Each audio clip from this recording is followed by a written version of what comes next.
আসসালামু আলাইকুম সম্মানিত ভিউয়ার্স, নতুন করে অনপেসিভ নিয়ে কিছু বিষয় তুলে ধরতে চাচ্ছি। সেটি হচ্ছিল এক নম্বরে এসইসি মামলার বিচার শুরু। 2023 সালের আগস্ট মার্কিন এসইসি অর্থাৎ $1.08 কোটি প্রতারণায় অভিযোগ অনপেসিভ প্রতিষ্ঠাতা আশরাফ অ্যাশ মুফারে ও তার স্ত্রী আসমা হানের বিরুদ্ধে মামলা দায়ের করে। 2023 সালের অক্টোবর থেকে বিচার কার্যক্রম শুরু হয়। 2024 সালের সেপ্টেম্বর মোটি ডিমিস বাদ দেওয়ার আবেদন মঞ্জুর হয়। সর্বশেষ আদালতের নির্ধারিত শুনানির তারিখ এপ্রিল 6, 2026 অর্থাৎ ট্রায়ালের জন্য এখনও অপেক্ষা।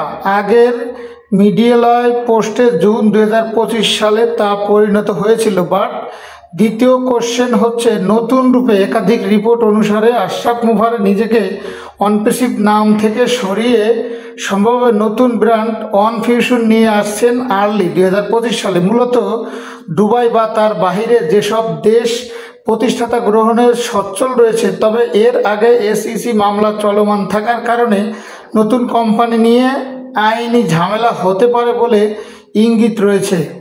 3 নম্বরে সাম্প্রতিক ইউটিউব আপডেট। একটি সাম্প্রতিক ইউটিউব ভিডিওতে 24 জুন 2025 অনপেসিভের বর্তমান পরিস্থিতি তুলে ধরা হয়েছে। Marketplace, wallet, connect, Onpassive, AI ইত্যাদি টুলস নিয়ে আলোচনা হয়েছে। সারাংশ ক্ষেপে বিষয় বর্তমান অবস্থা, আইনি মামলা ট্রায়াল 2026 সালে অনুষ্ঠিত হতে পারে।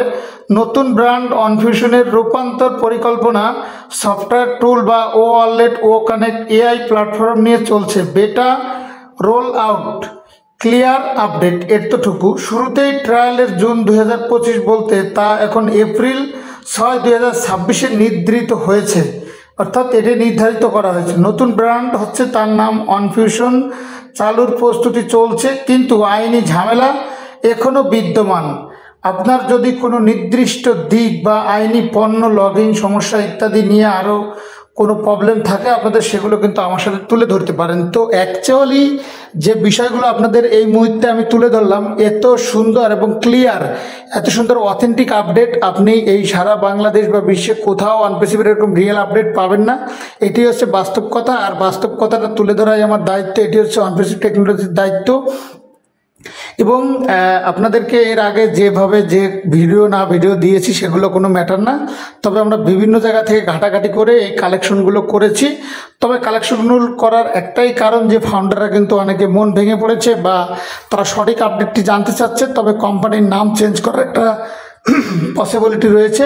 সেটার জন্যও কিন্তু অ্যাশ স্যার একটি ঝামেলা ফেস করতে পারেন, কারণ অ্যাশ স্যার এর আগেও অনেক নামি দামি বা বিভিন্ন ধরনের কোম্পানি তৈরি করতে যে বিভিন্ন রকমের বাধা সম্মুখীন হয়েছেন এবং তার নামে গভর্নমেন্ট বিরোধী মামলাও রয়েছেন। তো সে সমস্ত বিষয় নিয়ে আমরা অনপেসিভকে ছোট করে বা কটু করে কথা না বলি, কারণ হচ্ছে আমি যা কিছু বলি একদম ক্লিয়ার ফোর্সে কথা বলি। কারণ অনপেসিভের এই মুহূর্তে যেরকম প্রবলেমগুলো আমরা দেখতে পাচ্ছি সেগুলো কিন্তু অনেক মোটামুটি ভালোই প্রবলেম, তবে অ্যাশ স্যার এটা থেকে কাটিয়ে উঠবেন। এবং আসমা হান তার ওয়াইফ, তিনিও কিন্তু অনেক রকমের গভর্নমেন্ট বিরোধী মামলা ইন্টারন্যাশনালভাবেও কয়েকটা জায়গায় ইনভলভ রয়েছেন।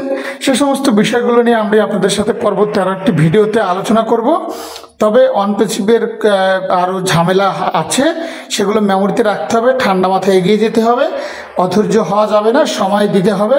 সময়ের সাথে সাথে কতটুকু রেসপন্স আসবে সেটি অবশ্যই আপনাদেরকে ভিডিওতে জানিয়ে দেবো। এবং আমার এই কথাগুলো শুনে আপনারা আসলে কি বুঝলেন সেই বিষয়গুলো অবশ্যই আপনারা ছোট্ট আকারে আমাকে সুন্দর করে বলবেন, তাহলে আমি খুব খুশি হব। কারণ আপনাদেরকে আমি সবসময় রিয়েল এবং অথেন্টিক আপডেট দিয়ে থাকি। এবং এই পোস্টটি আমার অনপেসিভ টেকনোলজি যে হোয়াটসঅ্যাপ গ্রুপ রয়েছে সেখানে অলরেডি আমি পোস্ট করে দিয়েছি। হয়তো বা এই পোস্ট দেখার পরে আমাকে অনেক লিডার বা সিনিয়ররা আমাকে ফোন করবে যে ভাই এই সমস্ত বিষয় আপনি কেন দিলেন বা কোথা থেকে পেলেন বা এগুলো আপনাকে কে বললো। তো দেখুন, এই সমস্ত বিষয় নিয়ে অনেক রকমের প্রবলেম আছে, সেগুলো শেয়ার না করি। তো আপনারা সর্বদা ভালো এবং সুস্থ থাকবেন। ছোট্ট আকারে একটি ভিডিও করলাম, ভালো লাগলে শেয়ার করে দিবেন। Thank you. আসসালামু আলাইকুম।